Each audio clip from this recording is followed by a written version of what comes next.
She tried to fail us all, so one quiet click destroyed her power. I didn't go back to college full of excitement or optimism. I went back exhausted. Years earlier, I'd been studying overseas, doing everything right, pushing toward my degree, until my body betrayed me. A serious illness hit me like a brick wall. One semester I was fine, the next I couldn't even get out of bed without pain. I was one class away from graduating when I had to leave everything behind and move back to the mainland US. Years passed. Doctors, treatments, recovery that felt like it moved at the speed of cold molasses. By the time I was healthy enough to try again, I wasn't chasing dreams anymore. I just wanted closure. I wanted that degree finished so I could finally move on with my life. So I enrolled in a local college. Not a great one, not even a good one. But it was close, affordable, and, most importantly, possible. My younger brother enrolled too. Different reasons, same campus. I tested out of nearly everything. Most of my credits should have transferred. Should have. But this college had rules that felt less like policies and more like petty gatekeeping. Some classes didn't transfer. Some couldn't be tested out of. And the one class I desperately needed to complete my degree, they didn't even offer it. Instead, they forced me into filler classes.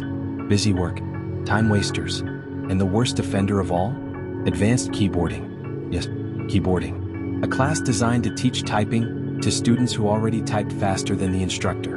Enter the antagonist. The woman running this class technically shouldn't have been running it at all. She didn't have the proper qualifications to be a professor, and it showed in everything she did. She was disorganized to the point of chaos. She never actually taught. She dumped assignments and vanished. Grading? She paid another student to do it. Her emails were a crime scene. Misspellings, broken sentences, grammatical disasters. Ironically, from someone in charge of a typing class. The course was advertised as online, which was the only reason I enrolled. I lived outside town. The roads were unpaved, rough, and miserable. I specifically chose online classes so I wouldn't have to drive them. But she couldn't figure out how to make the online system work. So, surprise, we had to show up in person. Strike one. The busy work trap. Along with graded assignments listed in the syllabus, she added non-graded practice work. Typing drills. You read text word for word, typed it into a program, and the software graded speed and accuracy. She repeatedly emphasized it was not graded. I completed every single one. Quickly. Efficiently. Done. My brother?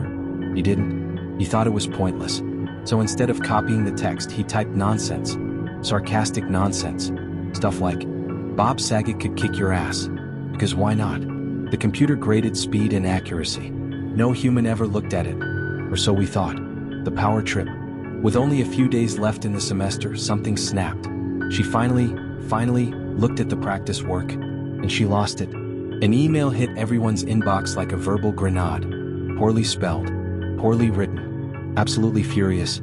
She accused students of being unprofessional. She ranted about offensive language. She complained about gibberish. Then came the threat. The non-graded practice work? Now graded. And not only that, we had 2 days to print everything and submit it in person, or fail the class. Fail. My chest tightened when I read that word. I had already finished the semester. I had no reason to step foot on campus again. And yet, suddenly, my degree, something I had already lost years of my life and health over, was being held hostage over busy work. And the printing? You could only print at the college. When the printer was free. When there was paper. Paper that students weren't allowed to refill. Paper that only she could access. Humiliation disguised as authority. I spent hours trapped in that computer lab. Waiting. Watching print jobs stall. Listening to students sigh and panic. The printer ran out of paper again and again. Each time, everything stopped until she wandered back with more. This wasn't about learning. This was punishment. Group punishment. I told her, calmly, that I was irritated.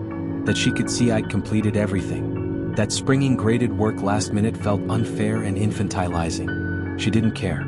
Around me, students were unraveling. Some had jobs. Some had kids. Some didn't have time to redo hours of work that was never supposed to count. My brother was furious, not just because he hadn't done it, but because it violated the syllabus, the rules, the basic agreement between teacher and student. That's when I noticed something important, the crack in the system. There was no security, no passwords, no barriers. Any student at any computer could access any other student's folder, view it, edit it, copy it, delete it. A malicious person could have destroyed someone's semester in seconds. I didn't do anything, but I showed my brother, just casually. This is my folder. See, this is how you open it, and this is how you go back to yours. Then I left. I went next door and ordered a grilled chicken sandwich at Sonic. While I ate, my brother made a decision. The quiet revenge. He copied my completed practice work, all of it, and pasted it into his folder. Then, feeling especially petty, and honestly especially fair, he checked the other folders. Anyone who hadn't completed the work? They got my assignments too. Every single one. Students started panicking. I didn't do these. There's no way I finished all this. My brother just smiled and said, just print them. Trust me. They did. The meltdown. The next day I sat in class, and I listened. The teacher was spiraling. She ranted about lazy students. She raved about dishonesty. She couldn't understand how everyone suddenly had everything done. Her authority, the only thing she had, was collapsing in real time. She had wanted compliance. She got chaos. Ink wasted. Paper burned. Power gone. She wasn't even going to read the assignments. She just wanted proof they existed. And now, they did. The aftermath. Was it ethical? No. Was it justified? Absolutely. She broke the rules first. She punished everyone to soothe her ego. She weaponized grades instead of teaching. No one failed. And for the first time all semester, she was the one powerless. Sometimes revenge doesn't need shouting. Sometimes it's just knowing where the cracks are and applying a little pressure.